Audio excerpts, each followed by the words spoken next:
Bismillahirrahmanirrahim. Assalamualaikum warahmatullahi wabarakatuh.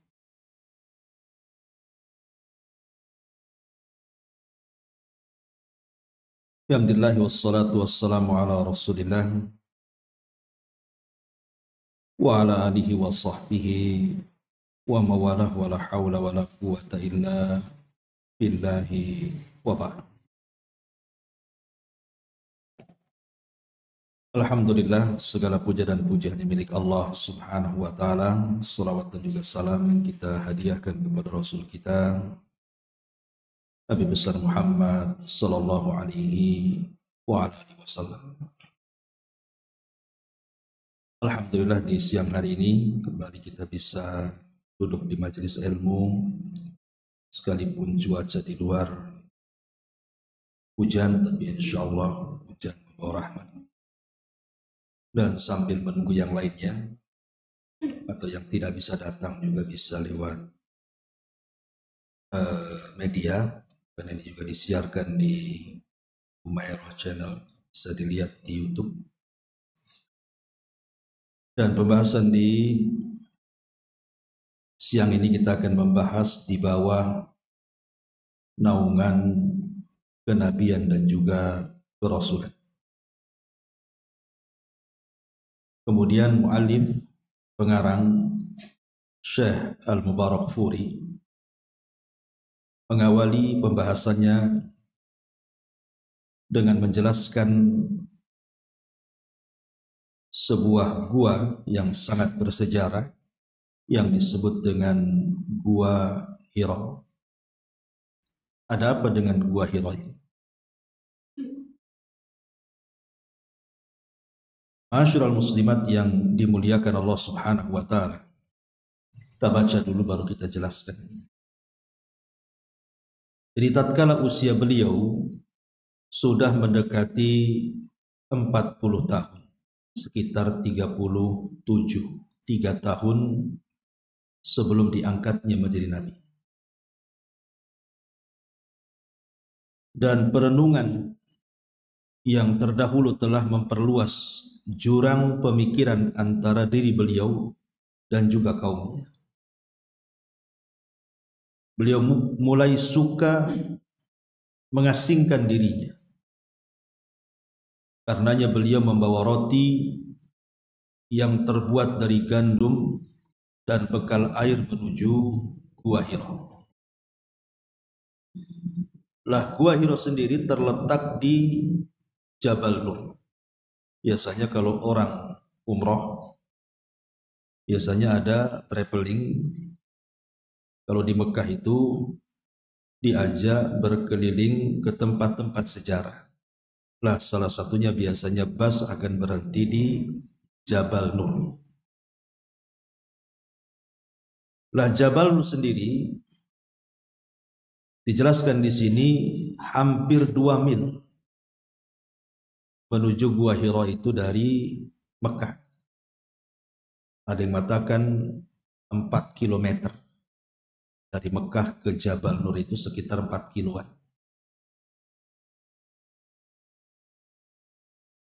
Lah disitulah terdapat gua. Gua ini sangat sejuk. Panjangnya sekitar 4 hasta.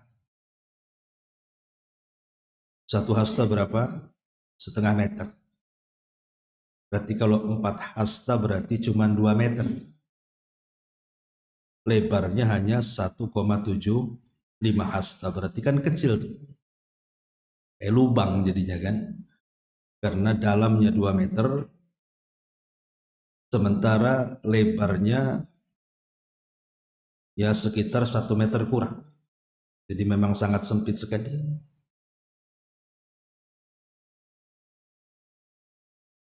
Berbeda dengan Al-Kahfi. Kan dalam bahasa Arab itu gua itu ada 2 istilah. Di Quran itu ada namanya surah Al-Kahfi. Surat gua. Kalau Al-Kahfi itu lebar, dalam, panjang. Itulah yang kemudian Ashabul Kahfi bersembunyi di situ. Tapi kalau Al-Ghar dalam bahasa Arabnya, Ghari Hira. Ghar itu bukan gua yang sangat panjang dalam, lebar dan luas, tidak. Dia gua kecil. Jadi hanya semacam lubang yang hanya beberapa orang saja yang bisa masuk di situ. Ya. Makanya di sini dijelaskan ukurannya sangat pendek sekali. Kalau sekarang ibu ke sana, lah itu di sana ada tulisan warna merah, biasanya di atasnya itu Ghori Hira, tulisannya gua Hira biasanya. Di situ warna merah. Di pas di pintu guanya itu, di situ ada tulisan Ghar Hira dengan cat merah. Dan kalau memang ditakdirkan ibu umroh kemudian bisa naik ke atas, karena memang kondisinya juga tidak mudah naik ke atas itu, jadi sangat sulit sekali, tinggi dan sulit perjalanan ke atas di situ. Walaupun sekarang sudah ada jalan setapak, kalau dulu kan nggak ada di zaman Nabi, kan udah dibuat jalannya gitu ya. Itu pun sulit juga gitu, ngos-ngosan juga, apalagi yang gemuk-gemuk kayak saya gini, sampai di atas sudah udah ngos-ngosan. Kalau turun tinggal gelundung aja, naik ini yang susah. Tapi di situ memang sejarah luar biasa. Ma'asyiral muslimat yang dimuliakan Allah Subhanahu wa taala. Kemudian kata beliau, adapun pilihan mengasingkan diri atau istilahnya uzlah yang diambil oleh beliau ini merupakan bagian dari tadbir alias skenario Allah untuk Nabi, juga agar terputusnya kontak dengan kesibukan-kesibukan dunia. Termasuk juga ambisi-ambisi kecil manusia yang mengusik kehidupan beliau. Itu yang menyebabkan kemudian beliau, Nabi SAW akhirnya memilih gua sebagai tempat untuk tafakkur dan ibadah beliau. Tentu yang paling besar adalah karena menjauhi kesyirikan. Karena di sekitar Ka'bah kan banyak berhala masalahnya. Jika dia naik ke atas bukit, maka jauh daripada kesyirikan. Dan ini juga dijelaskan bahwa uzlah yang sudah diatur Allah ini terjadi 3 tahun menjelang beliau diangkat sebagai Rasul. Beliau menjalani uzlah selama sebulan dengan semangat hidup yang penuh kebebasan, merenung kegaiban yang tersembunyi di balik kehidupan tersebut hingga tiba waktunya untuk berinteraksi dengan Allah Subhanahu wa taala. Jadi gini Bu ya. Nabi SAW tahu bahwa semasa mudanya beliau itu sangat dihargai dan dihormati oleh orang-orang Quraisy. Tentu tidak lain karena akhlak yang mulia yang tercermin dari Nabi SAW. Sehingga orang-orang Arab itu mereka menggelari Nabi SAW dengan sebutan Sadiqul Amin. Orangnya jujur kalau bicara dan orangnya amanah kalau diberikan amanah. Jadi semasa beliau belum diangkat menjadi Nabi dan Rasul saja, orang-orang musyrik Arab itu suka menitipi barang-barang berharga kepada Rasul apabila mereka melakukan perjalanan dagang. Dan di zaman itu kan belum ada bank untuk nitip uang. Kalau dibawa nanti dirampok di jalan kan gitu.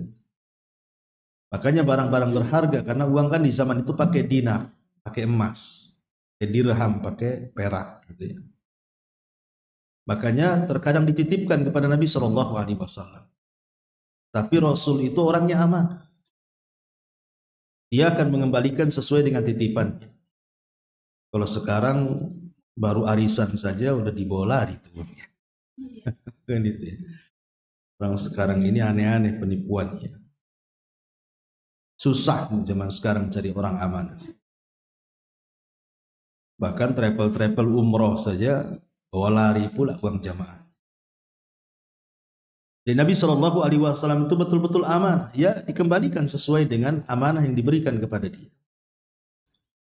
Makanya rumah Khadijah itu adalah rumah pertama yang dijadikan oleh Nabi Shallallahu Alaihi Wasallam sebagai bank syariah, mungkin kalau sekarang ini, tempat penitipan barang dan uang. Ya. Dan Nabi SAW yang pertama kali membuat bank syariah. Jadi lah ketika Nabi Shallallahu Alaihi Wasallam sudah di puncak karirnya, bagaimana tidak, beliau sudah punya istri, walaupun Khadijah itu seorang janda, pernah menikah 2 kali, pertama dengan Atik dan yang kedua dengan Abu Halah.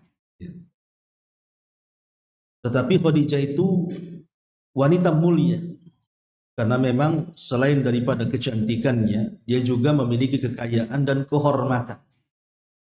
Sampai orang-orang menyebutnya sebagai wanita thahirah, wanita suci, karena dia sudah menutup aurat padahal belum ada syariat. Dia pakai jilbab, dia menutup auratnya. Makanya orang-orang Arab itu mengistilahkan Khadijah itu dengan kalimat at-tahirah. Dakhaltu ala at-tahirah wa kharajtu min baiti tahirah. Aku masuk ke rumah wanita suci dan aku keluar dari rumah wanita suci. Itu istilah mereka orang-orang Arab. Kalau mengistilahkan Khadijah itu dengan kalimat tahir, karena dia menjaga kehormatan. Dan Nabi Shallallahu Alaihi Wasallam betul-betul mendapatkan istri yang saleh. Lah dari Khadijah inilah kan lahir semua keturunan Nabi kecuali Ibrahim. Ibrahim dari rahimnya Maria Kiptiah. Tapi kebanyakan hampir seluruh anak Nabi Shallallahu Alaihi Wasallam itu dari rahimnya Khadijah.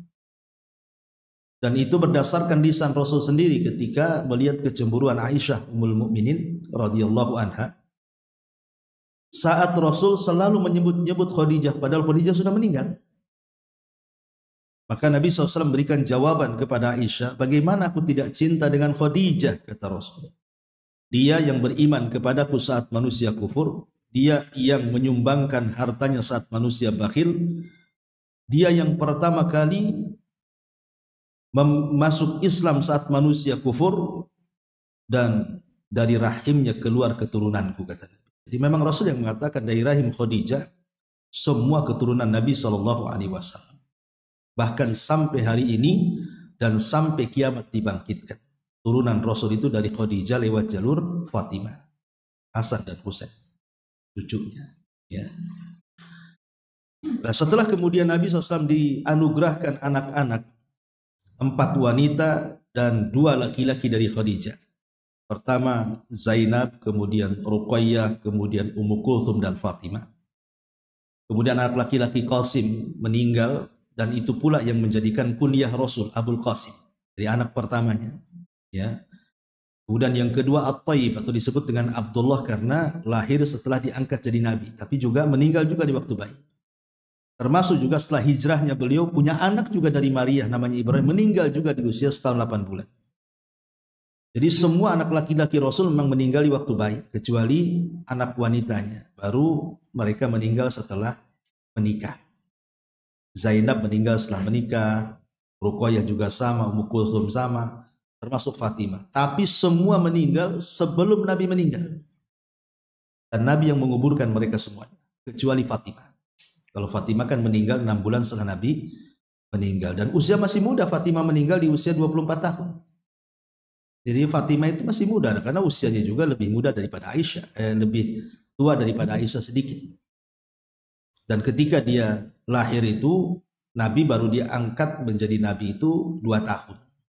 Sementara Rasulullah SAW di Mekah itu 13 tahun, di Madinah 10 tahun. Jadi usia Fatimah itu cuma 24 tahun saja meninggal. Tapi walaupun demikian, dia akan menjadi pemimpin para wanita di surga karena kebersihan hatinya. Nah, Nabi SAW betul-betul diamanahi oleh istrinya Khadijah untuk meneruskan bisnisnya. Jadi Khadijah itu setelah menikah dengan Rasul memang murni menjadi ibu rumah tangga. Jadi dia nggak pernah cawe-cawe lagi dengan kekayaan. Jadi semua kekayaannya diberikan kepada Nabi. Nabilah yang kemudian mengelola kekayaannya dan menjadi seorang tajir besar, seorang pembesar, pedagang besar. Sampai ketika itulah kenallah para pengusaha-pengusaha, orang-orang Arab, Abu Bakar, Utsman, Abdurrahman. Itu kan kenal ketika Rasul sudah sukses dalam berdagang. Ketemu para tujar, para pedagang-pedagang sukses. Tapi masalahnya ketika usia Nabi SAW menginjak 37 tahun. 3 tahun sebelum usia 40 tahun dan diangkatnya beliau menjadi Nabi dan Rasul. Di situ Nabi SAW semakin gelisah kehidupannya. Karena melihat kondisi orang-orang Quraisy itu makin hari makin rusak kondisinya itu. Jadi fitrahnya itu memberontak. Kok makin rusak? Yang minum khamr, yang berzina, yang melakukan kesyirikan, penindasan dan begitu seterusnya. Jadi hati Nabi itu fitrahnya menolak. Kok semakin rusak aja ini? Kayak kita lah hari ini mungkin lihat YouTube tiap hari ada pembunuhan kan itu, mutilasi. Kadang-kadang ada anak bunuh orang tuanya kan. Kalau kita ini hatinya lurus kan fitrah kita menolak. Kok kayak gini zaman ini? Ini zaman apa sebenarnya kan itu? Nabi melihat seperti itu, kondisi orang Quraisy itu makin rusak aja ini. Ya. Jadi fitrahnya menolak. Makanya dari situ Nabi SAW mulai kurang gairah untuk berbisnis. Jadi mulai menyetop jual belinya itu. Perniagaannya disetop sama Nabi dan Nabi SAW akhirnya selalu menyendiri. Ya, tentu ini semua adalah skenario Allah Subhanahu wa taala. Nabi SAW sudah jarang berniaga. Dan Allah Subhanahu wa taala hantarkan kepada Nabi SAW suka menyendiri. Ya, jadi Nabi SAW itu suka kadang-kadang dia ke Mina 1 bulan di Mina, kadang-kadang ke Arafah 1 bulan di Arafah. Ya, dan terakhir beliau sampailah di puncak gunung Thur. Di situ ada gua, kemudian disitulah beliau tafakur selama 1 bulan di bulan Ramadan dengan membawa perbekalan yang cukup dan tidak pernah pulang dalam 1 bulan itu kecuali hanya tafakur dalam gua. Dan subhanallah Rasul tidak merasa takut dalam gua walaupun tidak pernah masuk di situ. Tidak pernah was-was, entah ada apa kan gitu. Karena memang yang membuat ketenangan hatinya adalah Allah. Jadi Allah lah yang mengilhamkan hubbiba alaihi. Ya, Allah yang menjadikan cinta Rasul untuk khalawat, untuk bersendirian antara dia dengan Allah Subhanahu wa taala. Sampai pada waktunya ketika 6 bulan sebelum usianya 40 tahun. Nah, Nabi SAW dikejutkan dengan apa? Dengan mimpi-mimpi aneh. Sampai diriwayatkan dalam Sahih Bukhari di permulaan bab kaifa badil wahyi itu. Nabi SAW kalau bermimpi itu seperti mimpinya falak subuh. Jadi malamnya mimpi, besoknya pula jadi kenyataan tuh mimpinya tuh. Jadi apa yang dimimpikannya itu menjadi sebuah kenyataan. Dan mimpi ini terulang sampai 6 bulan. Ya, termasuk juga dalam mimpinya dia akan berjumpa dengan Jibril pun dimimpikan sebenarnya. Ya, bahwa nanti engkau akan masuk ke dalam gua, kemudian didatangi orang dan begitu seterusnya. Itu semua masuk dalam mimpinya. Makanya kemudian kenapa Nabi SAW diarahkan dalam mimpinya ke gua itu karena memang Allah yang mengilhamkan dalam mimpinya. Dan ingat, mimpinya seorang Nabi itu bagian daripada wahyu. Ya, jadi yang mengarahkan Rasul ke gua itu karena dimimpikan. Makanya kemudian Nabi SAW memilih untuk naik ke bukit Thaur itu, yang jaraknya dari Mekah itu sekitar 4 kilo tadi atau 2 mil ya kurang lebih. Dan itu naik ke puncak itu yang melelahkan. Di zaman itu kan belum ada jalan. Jadi susah payah Rasul harus naik ke atas gua itu. Lalu apa faedahnya? Kenapa Nabi SAW memilih gua itu dan kenapa Allah hantarkan Rasul ke tempat itu? Sebagian para ulama ada yang kemudian berusaha menyingkap hikmah kenapa Rasul memilih gua. Kenapa tidak istana gitu ya? Tidak tempat yang indah. Kenapa mesti di gua dan di ketinggian? Ya. Ada yang mengatakan hikmahnya ya tadi salah satu yang disebutkan juga oleh Al-Imam Mubarakfuri ini. Ini semua skenario Allah. Ya, jadi Allah yang membuat skenario Salah satunya agar Nabi Shallallahu Alaihi Wasallam dijauhkan dari hiruk pikuk manusia yang mengejar dunia. Jadi ketika di tengah-tengah orang-orang Quraisy mereka mengejar dunia, maka Nabi Shallallahu Alaihi Wasallam keluar dari kesibukan dunia menghadap Allah Azza wa Jalla. Kemudian yang kedua, menjauh dari kesyirikan. Menjauh dari kesyirikan, makanya memilih gua. Ya. Kemudian yang ketiga, ada mujahadah. Ada kesungguhan untuk tafakur, karena untuk sampai ke tempat itu saja bukan perkara yang mudah. Di zaman itu harus jalan kaki gitu ya, berkilo-kilo sampai ke tempat itu. Itu membutuhkan kesungguhan dan tenaga sampai di tempat itu. Kemudian juga karena bisa memandang Mekah dari situ. Jadi kalau kita naik ke Bukit Thor itu kita bisa melihat Ka'bah dari situ. Dan di situ ada makna Allah Subhanahu wa taala hendak meninggikan Nabi Shallallahu alaihi wasallam, baik secara hissi ataupun maknawi. Secara hissi artinya secara badan Nabi Shallallahu alaihi wasallam bahwa Nabi akan diangkat derajatnya dibawa oleh Allah Subhanahu wa taala ke tempat yang tinggi, dan orang-orang yang ada di Mekah itu akan menjadi orang-orang yang akan ada di bawah dia. Nabi akan menjadi diangkat derajatnya oleh Allah dan orang-orang di bawahnya. Kemudian secara maknawi juga sama, karena nanti Nabi SAW akan mendapatkan risalah, dan risalahnya akan memenuhi bukan hanya Mekah tapi seantero dunia.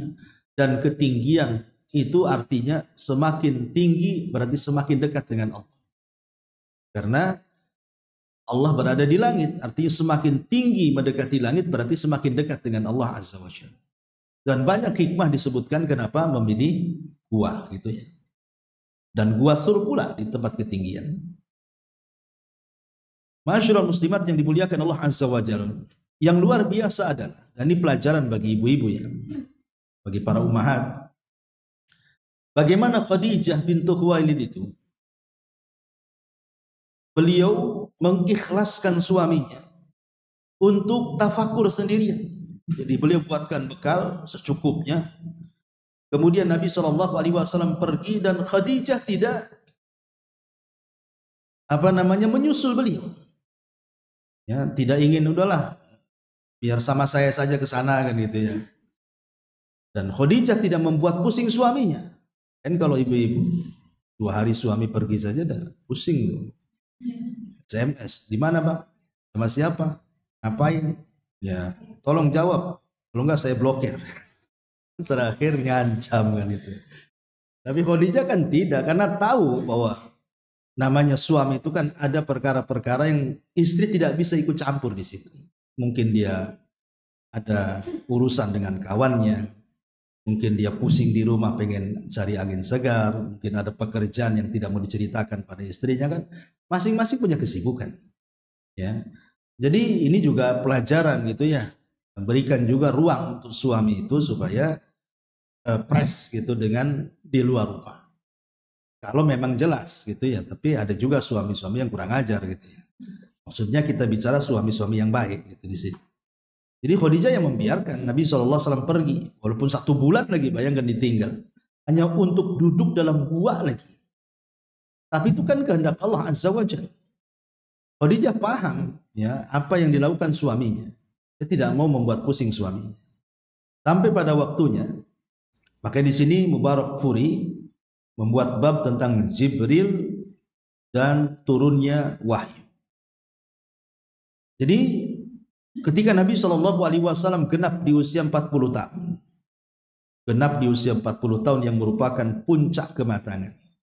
Dan ada pula yang menyatakan bahwa di usia inilah para rasul diutus.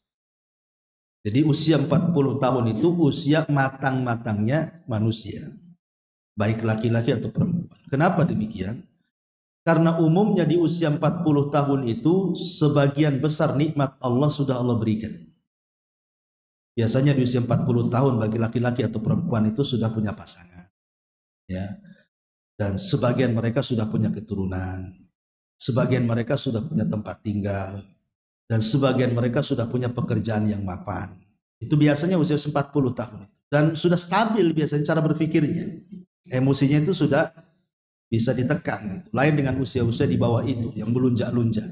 Dan biasanya sudah mulai bijak, kata-katanya juga sudah mulai gitu ya, mulai terpikir, karena dengan lanjut usia itu juga akan mempengaruhi psikologi. Jadi usia 40 tahun itulah yang kemudian diambil oleh Allah untuk mengangkat nabinya menjadi nabi dan rasul. Makanya kenapa di usia ini Allah ingatkan dalam Quran itu. Ketika Allah Subhanahu wa taala menjelaskan tentang penduduk neraka yang mereka minta dikeluarkan dari neraka karena sakitnya azab Allah bagi mereka.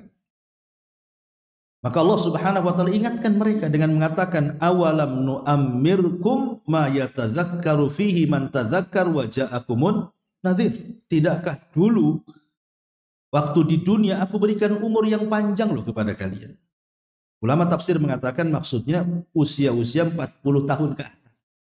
Seolah-olah Allah ingin katakan, bukankah dulu aku di dunia aku berikan umur sampai usia 40 ke 60 tahun kalian itu.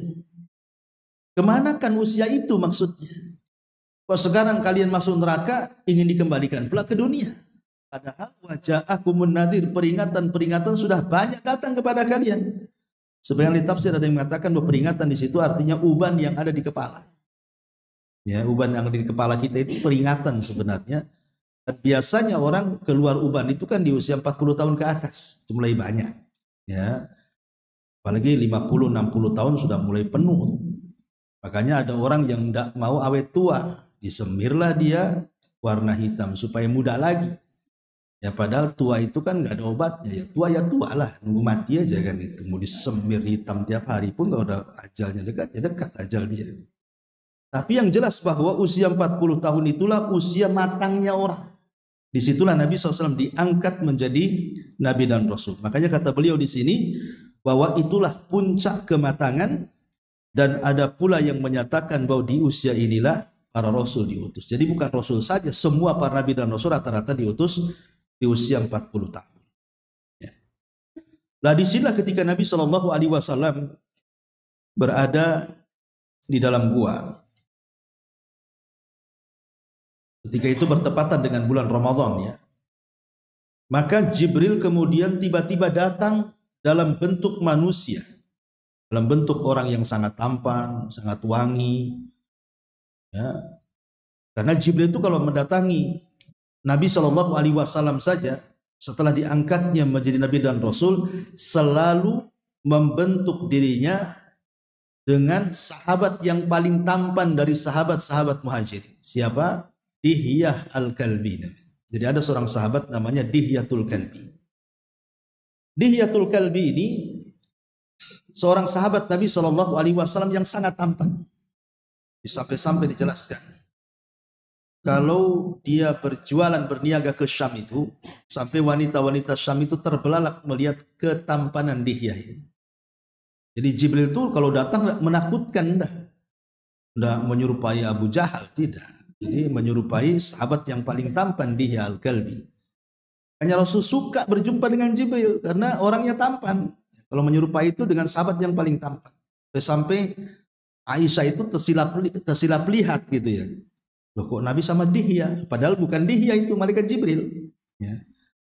Lah Nabi SAW datang ke Jibril. Jibril ini kan tidak pernah turun. Sudah lama. Yang terakhir Jibril turun itu kan di masa Isa. Dan dari Isa ke Nabi SAW itu kan 500 tahun jaraknya. Baru turun kembali gitu ya. Dari zaman Isa baru turun kembali di zaman Nabi SAW. Ya. Jadi setelah kemudian Jibril turun, setelah lama tidak turun karena perintah Allah Subhanahu wa taala tentunya, maka Jibril menemui Nabi SAW dalam bentuk manusia. Dan sekali lagi bahwa Jibril ketika menemui Nabi SAW itu sudah dimimpikan dalam mimpinya. Jadi Rasul tidak terkejut, ya, karena sudah ada dalam mimpinya itu. Yang terkejutnya Nabi SAW adalah ketika pertemuan pertama, tiba-tiba kemudian Jibril memeluk Rasul sangat erat sekali sampai Rasul tidak bisa bernafas. Dan tiba-tiba kemudian Jibril mengatakan, Iqra ya Muhammad. Baca wahai Muhammad. Lah kita tahu Nabi itu dia orang ummi. Ummi itu kan tidak bisa menulis, tidak bisa baca.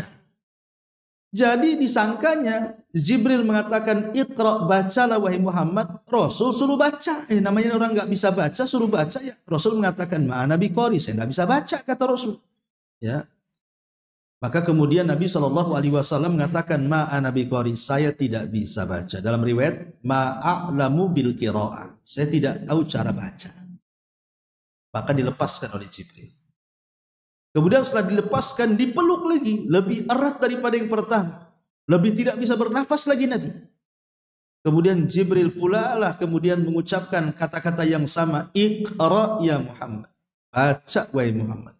Lagi-lagi Rasul makin bingung. Disuruh baca padahal dia tidak bisa baca, makanya Rasul mengatakan ma ana biqari. Dalam riwayat ma a'lamu al-qiraah. Aku tidak paham dengan bacaan. Aku tidak bisa baca kata Nabi. Maka Rasul kemudian Jibril melepaskan kembali. Sampai 3 kalinya. Ini lebih erat dari yang pertama dan yang kedua, sampai Nabi ketakutan, sampai keringatnya bercucuran. Karena lebih erat lagi gitu kan. Dari sini ada faedah besar kata para ulama, bahwa seorang pendidik itu terkadang diperlukan dengan keras. Kan Jibril awalnya hendak mendidik Nabi kan, lembut dulu, mulai agak keras, kemudian keras sekali. Terkadang mendidik itu tidak harus dengan kelembutan, karena murid-murid itu tidak semua bisa dilembuti gitu maksudnya. Ada pula orang-orang itu, pendidik itu waktunya keras. Supaya anak-anak yang tidak bisa dilembuti, hanya bisa dikerasi, dapat pendidikan juga gitu maksudnya. Makanya kenapa ada guru-guru itu ngasih hukuman. Kalau zaman dulu istilahnya disetrap kan gitu ya. Kalau zaman dulu kan ngeri guru-guru tuh, kadang-kadang dipukul sampai penggaris, dilempar sampai penghapus, kena jidatnya ya, semualah kena, mukanya kena tepungan gitu ya. Zaman dulu kan kayak gitu. Ya kalau sekolah sih masih mendingan. Kita loh di masjid-masjid itu sama kiai-kiai dulu, itu kalau ndak salah saja ngaji direndam. Ya, saya masih ingat tuh masjid-masjid kalau ibu ke Jawa Barat, daerah Majalengka tuh. Rata-rata masjid itu ada kolamnya sampingnya tuh. Rata-rata masjid ada kolamnya. Ya, jadi kalau ngantuk ngaji itu langsung dihukum, direndam tuh habis isya. Kadang-kadang setengah jam, 1 jam. Ya kadang-kadang anak-anak senang aja karena direndam sekalian mandi kan. Yang lebih parah kadang-kadang, namanya kiai dulu tuh kadang bawa korek api kan, kadang-kadang disundutkan ke alisnya. Sampai seperti itu gitu ya, zaman dulu itu. Tapi juga orang tuanya mendukung. Ya, jadi kalau mamanya anaknya kapok nangis pulang itu diantar lagi sama orang tuanya, diantar lagi. Jadi memang ada hubungan baik antara wali murid dengan guru, dengan ustadz. Tapi zaman sekarang mana ada, anak disakiti, marah orang tuanya. Lapor polisi, kena HAM tuh orang gurunya, penjara akhirnya. Ya. Kayak sekarang hati-hati jadi guru itu salah. Jadi mau gini salah, begitu salah kan itu. Ya akhirnya guru-guru sekarang ini kebanyakan tidak mendidik, hanya cari uang saja. Yang penting ngajar dapat gaji sudah kan. Kebanyakan begitu jadinya. Karena mau menghukum takut juga dia. Intinya bahwa ya tidak semua, ada juga yang guru-guru yang ikhlas, ya ada juga ya. Tapi yang jelas bahwa pendidikan itu dari kasus Jibril ini memeluk Rasul makin erat bahwa kadang pendidikan itu harus ada tingkat-tingkatan, harus kadang ya waktunya lembut-lembut, waktunya keras-keras gitu maksudnya. Nah di sini kemudian Jibril pun akhirnya kemudian membacakan kepada Nabi Shallallahu Alaihi Wasallam satu surat yang disebutkan dalam surah Al-Alaq ayat 1 sampai 5. Suratnya Iqra bismi rabbikal ladzi khalaq khalaqal insana min 'alaq iqra wa rabbukal akram alladzi 'allama bil qalam 'allamal insana ma lam ya'lam. Bacalah wahai Muhammad dengan menyebut nama Rabbmu yang menciptakan kamu. Dia telah menciptakan manusia dari segumpal darah. Bacalah, dan Rabbmu lah yang paling pemurah, yang mengajarkan manusia dengan perantara qalam. Dia mengajarkan kepada manusia apa yang manusia tidak mengetahuinya. Ini namanya surah yang dijadikan SK turun kepada Rasul diangkat menjadi Nabi. Jadi ini SK dari Allah, kamu sudah jadi Nabi gitu ya, dengan turunnya surah Alaq 1-5 ini ya. Lah ketika Jibril membaca surat ini, Jibril tidak mengatakan, sekarang kau sudah jadi Nabi. Tidak. Jibril hanya membaca ayat ini 1-5, kemudian pergi dan hilang. Jadi Nabi bengong lah. Ada apa? Siapa? Kan gitu. Karena hanya sebentar saja. Masuk, salaman, kemudian memeluk, membaca Iqra 3 kali, kemudian baca surah Al-Alaq 1-5, habis itu pergi dan hilang.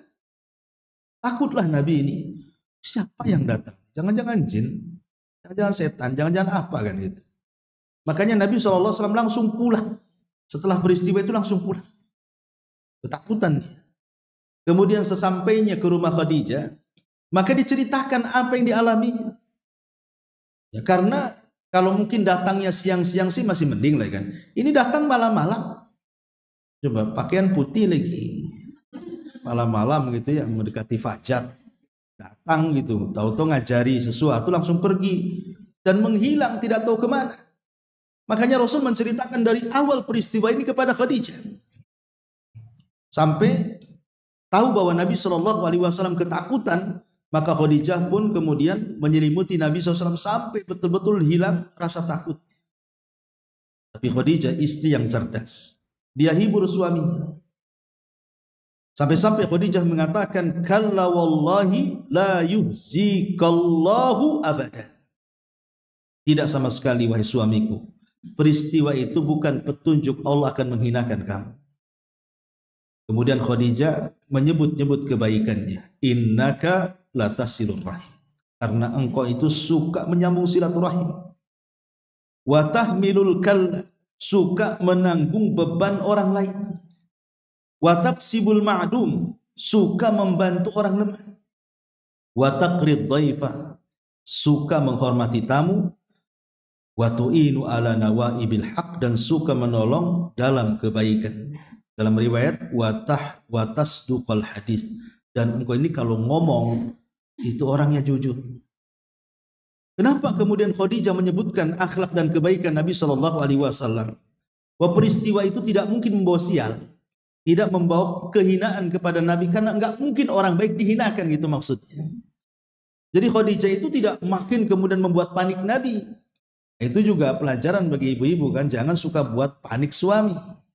Suami sudah panik di luar, ibu lebih panik pula kan gitu. Jadi kuadrat paniknya kan. Yang tadinya stres 1 jadi stres 2 kan. Ya, jadi ini juga salah satu pelajaran dari kisah bagaimana pandainya Khadijah itu mengambil hati Nabi dan meredakan kesusahannya. Nah, akhirnya kemudian setelah peristiwa itu, nanti di sini ada bab namanya wahyu mengalami fase vakum. Jadi setelah peristiwa Nabi SAW didatangi Jibril itu dan turun surah Al-Alaq itu kan lama. Jibril tidak mau datang lagi. Padahal Rasul sudah bolak-balik ke Gua Hira, tidak juga ketemu. Ada yang mengatakan 6 bulan, ada yang mengatakan 2 tahun, wallahu alam, ada yang mengatakan beberapa hari. Yang jelas ulama sejarah khilaf. Tapi cukup lama, ya, masa penantian itu. Sehingga Nabi SAW sudah menyangka-nyangka, jangan-jangan yang menemui saya itu jin, jangan-jangan menemui saya itu setan, jangan macam-macam akhirnya berpikirnya. Karena kenapa cuma 1 kali saja datang? Tiba-tiba kemudian menghilang lama. Sampai pada waktunya ketika dada Nabi mulai sempit karena lama kali orang itu nggak datang lagi ya. Jadi 1 hari Nabi SAW tiba-tiba dikejutkan dengan suara yang datang dari langit, memanggil-manggil nama dia. Ya. Ketika dia melihat ke kiri ke kanan tidak ada orang, ke depan ke belakang tidak ada orang. Tiba-tiba suara itu mengatakan, irfa ra'saka ya Muhammad, angkat kepalamu wahai Muhammad ke langit, katanya. Ketika melihat ke langit, itulah Nabi kaget. Kenapa? Karena Jibril yang tadinya datang menemui Rasul dalam bentuk yang berbeda, menjelma manusia, sekarang datang dalam bentuk asli. Sedang duduk di antara langit dan bumi, dan Rasul melihat bagaimana sayap Jibril yang terbentang antara ufuk, artinya terbit sampai terbenam matahari saking besarnya, dan jumlahnya 600 sayap. Jadi kalau lihat ke kanan sayap, ke kiri sayap, ke depan sayap, ke belakang, kayaknya langit itu semua sayap Jibril. Lah gimana Nabi tidak takut?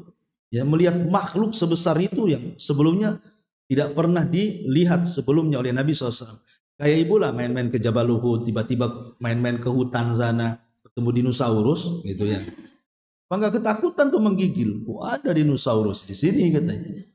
Ya, kurang lebih seperti itulah. Melihat binatang yang sangat besar, ibu takut. Nah, Nabi melihat makhluk yang bersayap, takutlah. Makanya Rasul langsung lari. Ya, ketakutan dan meminta juga diselimuti Khadijah. Tapi Khadijah kemudian berusaha menenangkan Rasul dengan cara apa?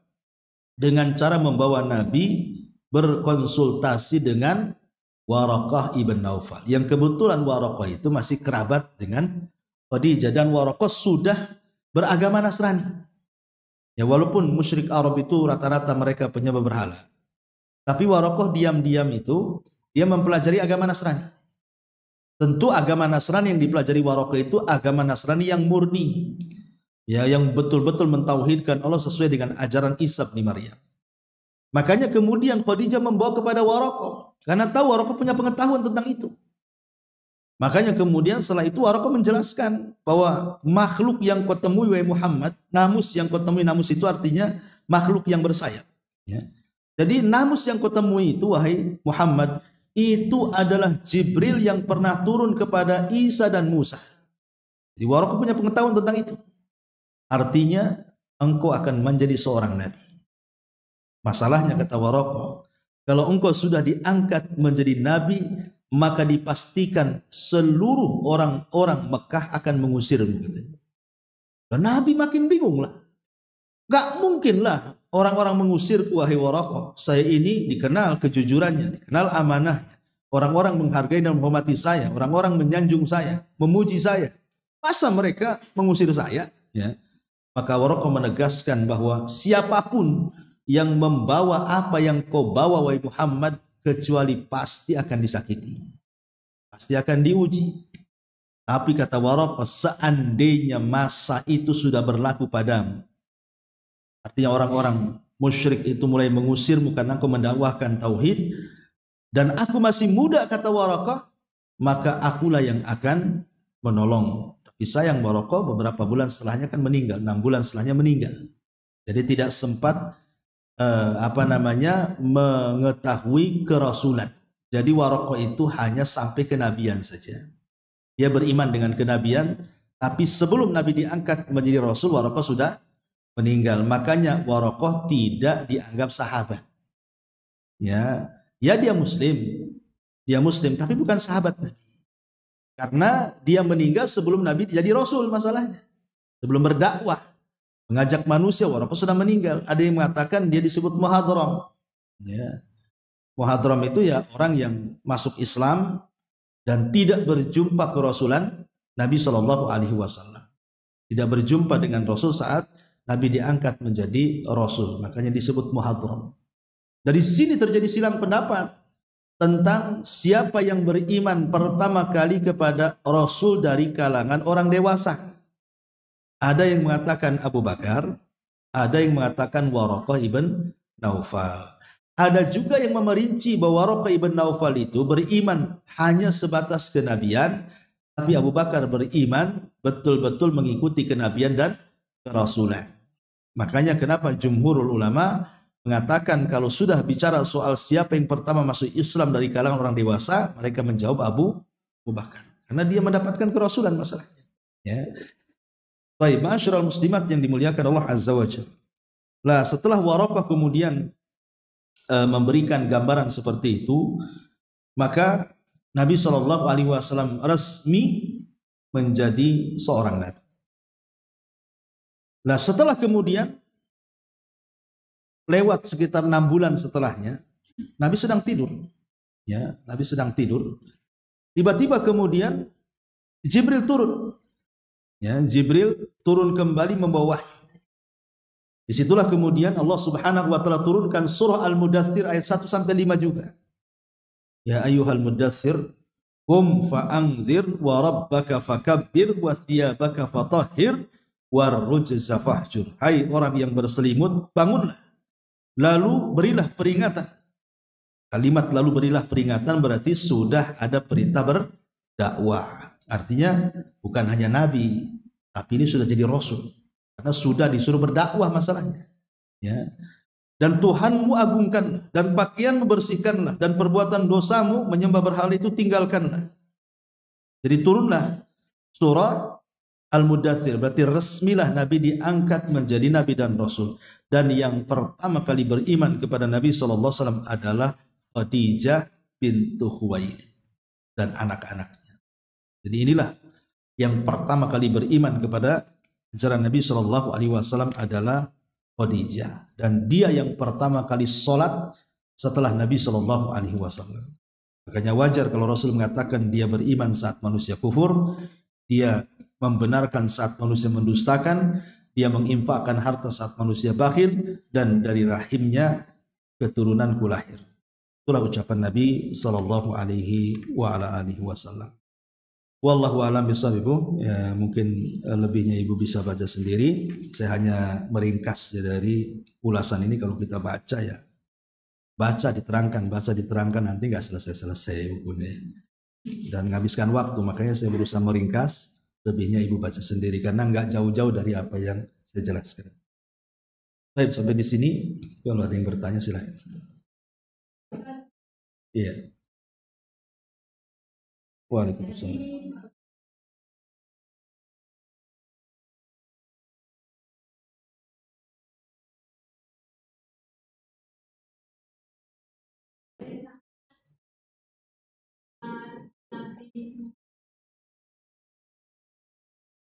Iya.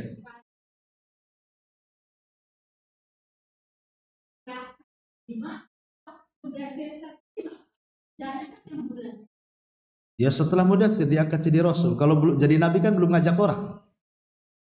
Nabi itu baru dihabarkan saja. Namanya Nabi itu artinya orang yang diberikan kabar. Kalau Rasul itu kan orang yang diutus memang mengajak orang. Kalau Nabi belum ngajak orang, masih dikonsumsi sendiri. Nah kalau jadi Rasul itulah mulai ngajak orang. Yang pertama diajak ke istrinya, Khadijah. Ya kalau dikatakan, bukankah sholat itu diwajibkan setelah peristiwa Isra Mi'raj tahun sebelum hijrah? Iya, maksudnya sholat 5 waktu. Ya, sebelum sholat 5 waktu ada sholat. Ya, 2 rakaat di waktu pagi dan 2 rakaat di waktu petang. Ya, itu waktunya cuma 2 rakaat pagi, 2 rakaat petang saja. Baru setelah setahun sebelum hijrah ada peristiwa Isra Mi'raj. Nah, disitulah baru betul-betul disyariatkan sholat 5 waktu dengan kaifiyah yang kita kenal, duhur 4 rakaat, asar 4 rakaat, maghrib 3, isya 4, subuh 2. Itulah itu oleh-oleh dari peristiwa Isra Mi'raj. Ditentukan waktunya. Wallahu a'lam.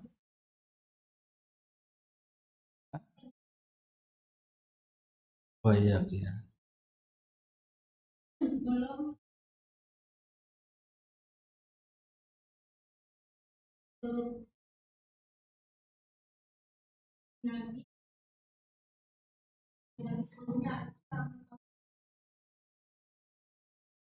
Nah, gimana? Nabi-nabi sebelumnya?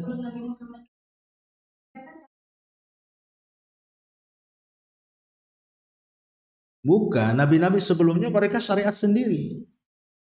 Dan kebanyakan ribuan para nabi itu mengikuti syariatnya Nabi Musa. Jadi contoh umpamanya Nabi Daud. Nabi Daud kan turun Zabur. Tapi kan Zabur itu tidak ada isi hukum. Dia hanya nasihat-nasihat. Zabur kan tipis, ya. Hanya berapa lembar saja dan isinya hanya sekedar wejangan, nasihat, melembutkan hati soal kematian, akhlak. Tidak ada hukum-hukum. Jadi walaupun Nabi Daud itu ada Zabur, tapi kalau berhukum dia masih ikut Tauratnya Nabi Musa. Jadi Nabi-Nabi Bani Israel itu semuanya mengikuti syariatnya Nabi Musa. Jadi mendakwahkan Taurat sampai kepada Isa. Baru kemudian turun Injil. Yang ajaran Injil itu membenarkan Taurat, tetapi ada juga sebagian isi Taurat yang kemudian direvisi bahasanya, ya, dimansuk, dihapus. Ya, makanya kenapa orang-orang Yahudi itu tidak mengakui Injil? Ya, alasannya apa? Kok masa Taurat kami dihapus? oleh adanya Injil. Makanya orang Yahudi selamanya tidak akan mengakui adanya Injil, dan mereka mendustakan Isa. Lihat di sinagog, tempat ibadahnya orang Yahudi, itu hanya ada Taurat saja.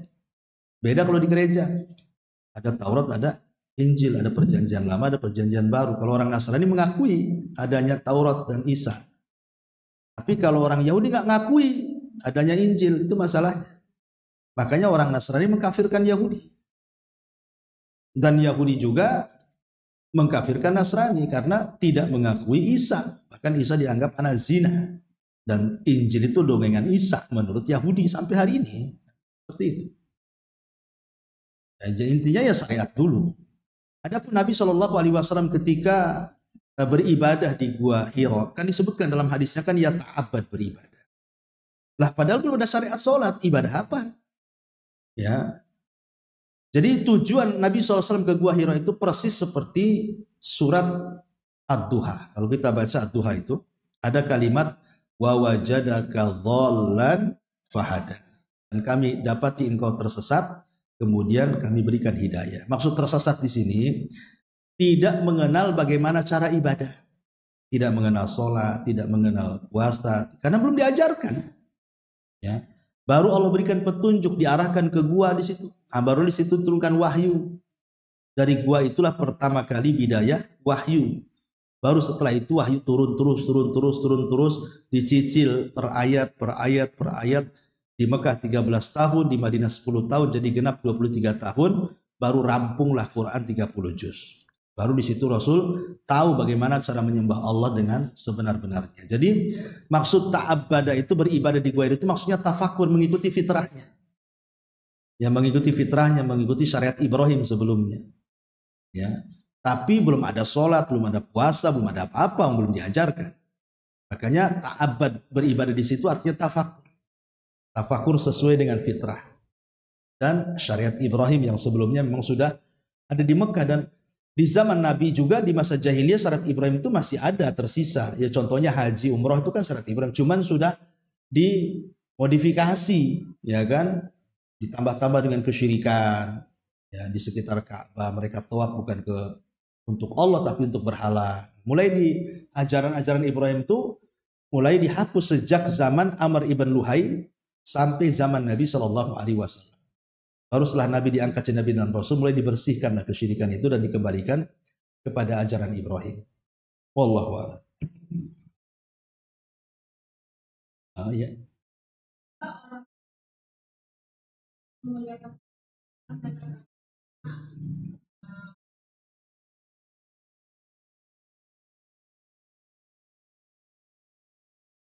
Ya, orang-orang musyrik itu kan, orang-orang musyrik Arab khususnya, kan mereka masih punya kebanggaan nasab.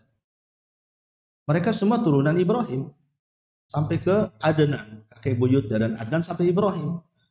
Jadi mereka masih membanggakan turunan Adnan, dan Adnan sampai Ibrahim itu mereka masih membanggakan. Termasuk juga masih memuliakan Ka'bah. Ya karena itu menurut mereka adalah warisan nenek moyang mereka. Jadi mereka muliakan. Jadi sakralnya masih ada di zaman itu. Mereka masih umroh, masih haji ala mereka kan itu dengan tepuk tangan siul-siul. Karena mereka masih membanggakan mereka turunan Ibrahim. Makanya Ibrahim itu satu-satunya nabi yang diperebutkan semua agama. Yahudi mengatakan Ibrahim nabi kami, Nasrani mengatakan Ibrahim nabi kami, tapi Allah bantah. Maka na Ibrahimu Yahudiyan wala Nasraniyan. Ibrahim itu bukan Yahudi, bukan Nasrani. Walakin Hanifah muslimah. Dia orang lurus dari kesyirikan dan orang yang muslim. Ya. Lah orang musyrik juga mengklaim Ibrahim itu nabi mereka sama. Karena kalau silsilahnya diurut, ya mereka sampai kepada Ibrahim gitu ya, orang-orang Arab Quraisy itu.